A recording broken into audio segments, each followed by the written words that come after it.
We are now entering the Holy Week. It is the holiest days of our liturgical year. And today, the Lord has a clear message to each one of us. His message is, love and suffering are together. Love and suffering are together. They're like marriage. You cannot not have the one and leave the other, but they're always together. I want you to just realize that, the depth of your being, remembering both your joys and your sorrows in your family and your personal life, and tell yourself that that is true. That it is true. That in our journey together, my brothers and sisters, we experience both. Sometimes may nauunas joy, and then later on suffering. Minsan nauna naman si suffering, and then later on joy. They always be there. We cannot get away from them. As long as we live, they'll always be together, part of our lives. I have a very good image of this. Alam niyo po, sa aming pamilya, lahat kaming magkakapatid na 5 ay ipinanganak sa bahay. Dahil sa probinsya, ay hindi pa naman ganoon ka-accessible yung mga clinics dati o yung mga delivery clinics, no? Hindi katulad dito sa syudad.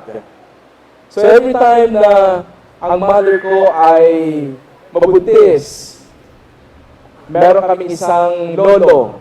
Ang pangalan doon ay si Lolo Berto. At siya yung tinatawag lahat ng mga buntis sa probinsya sa aming barangay. Siya yung tinatawag para hilutin, iayos yung bata. So nandun siya from the very beginning until sa pagsilang ng bata. And I saw this Lolo Berto for many years. No? Lagi siyang pumupunta sa bahay namin kasi ako po yung pangalawa sa panganay sa aming magkakapatid.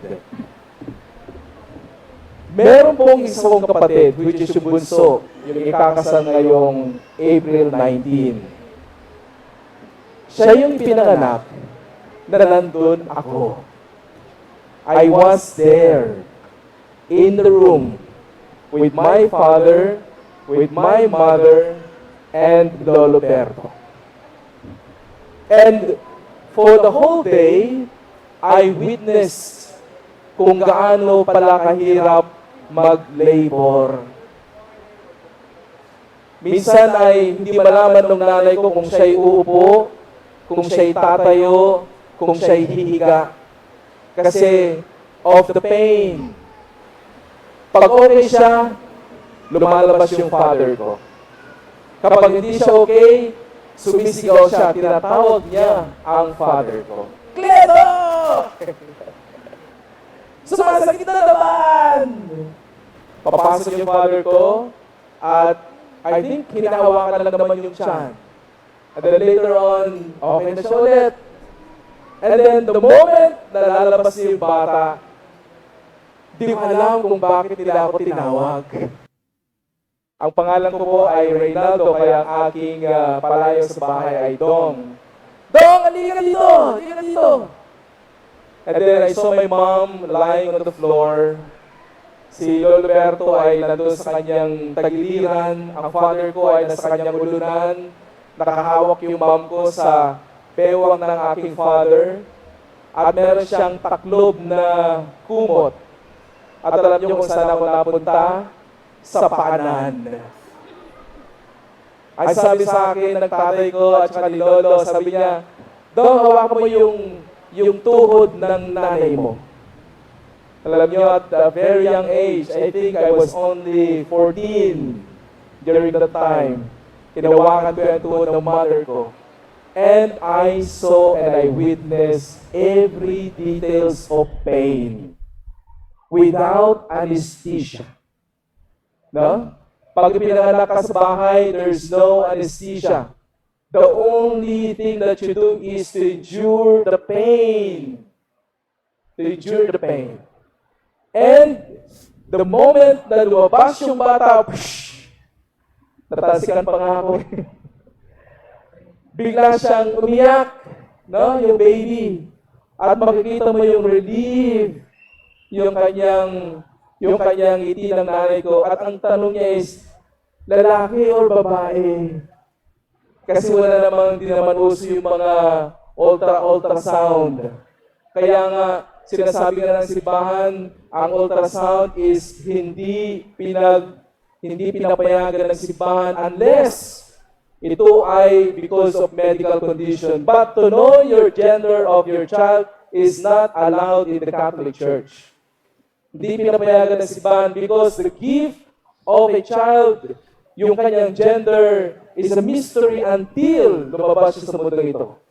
And the joy na mararamdaman ng mag-asawa pag malaman nila kung ano yung anak is, makikita mo. Sabi ni Lolo Berto, babae! So, masaya kami lahat. The reason why I'm telling you this story, my brothers and sisters, is that suffering comes before joy. And you know, the only way that we can endure sufferings in life is because of love. Because of love. You can only endure suffering because you love something, you love someone, or you love the idea. Without that love, para ka lang ningas tugon, ibig sabihin, okay ka lang sa simula, but you cannot finish the run.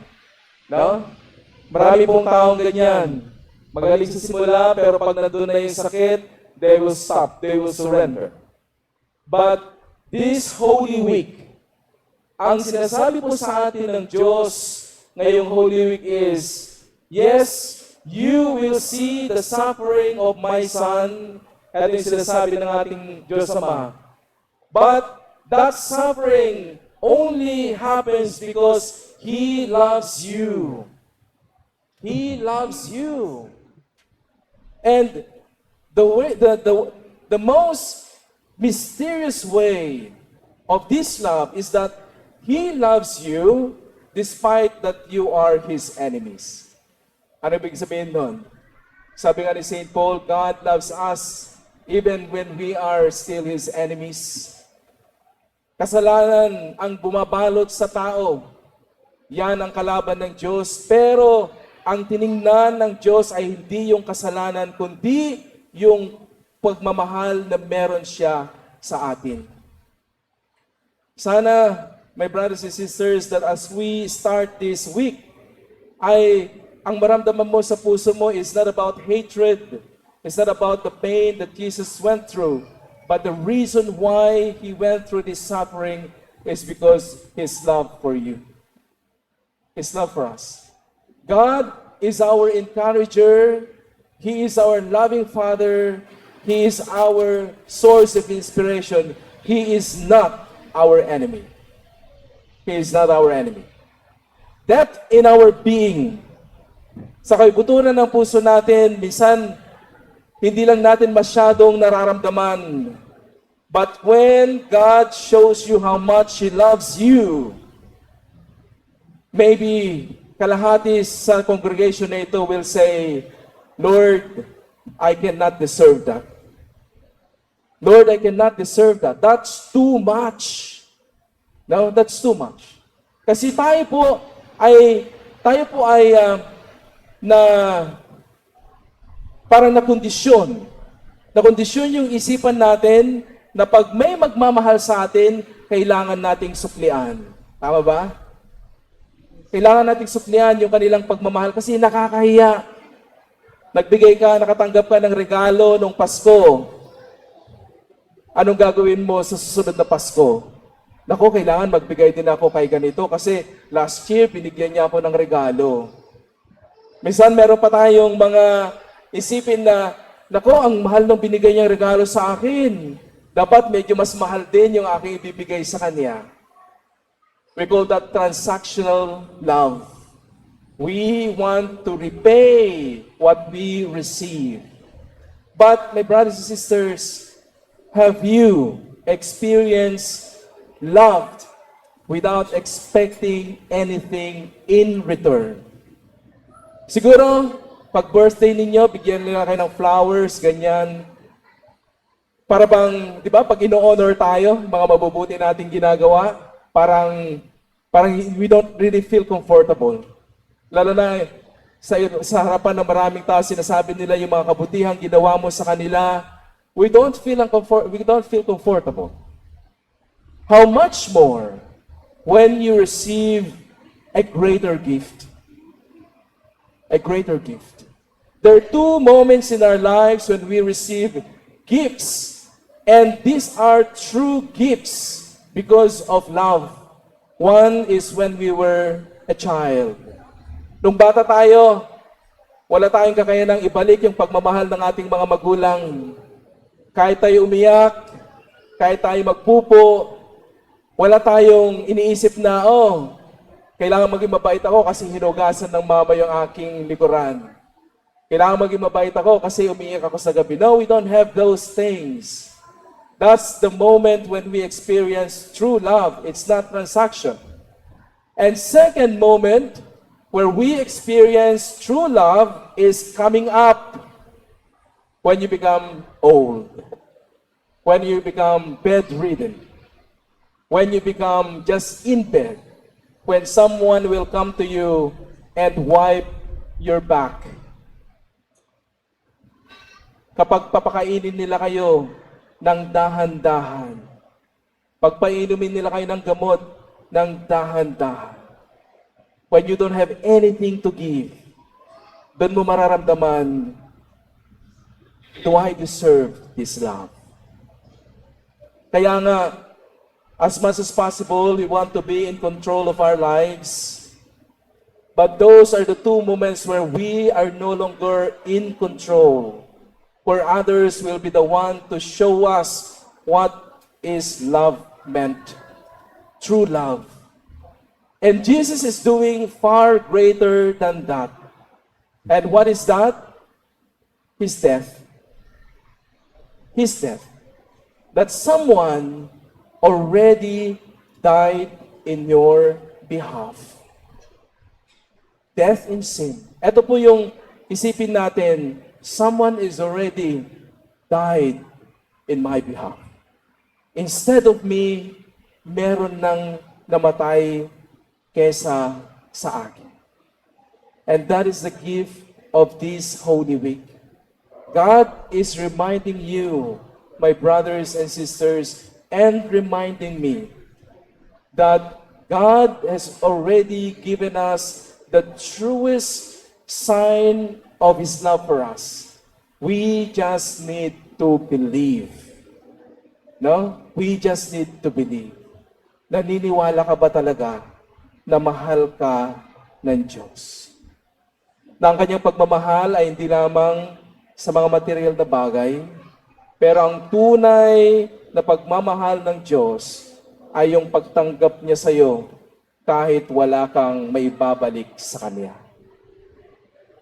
I pray that we will enter this Holy Week with great humility, contrite heart, and saying to God, Lord, I'm not worthy of your love, but thank you for dying for me.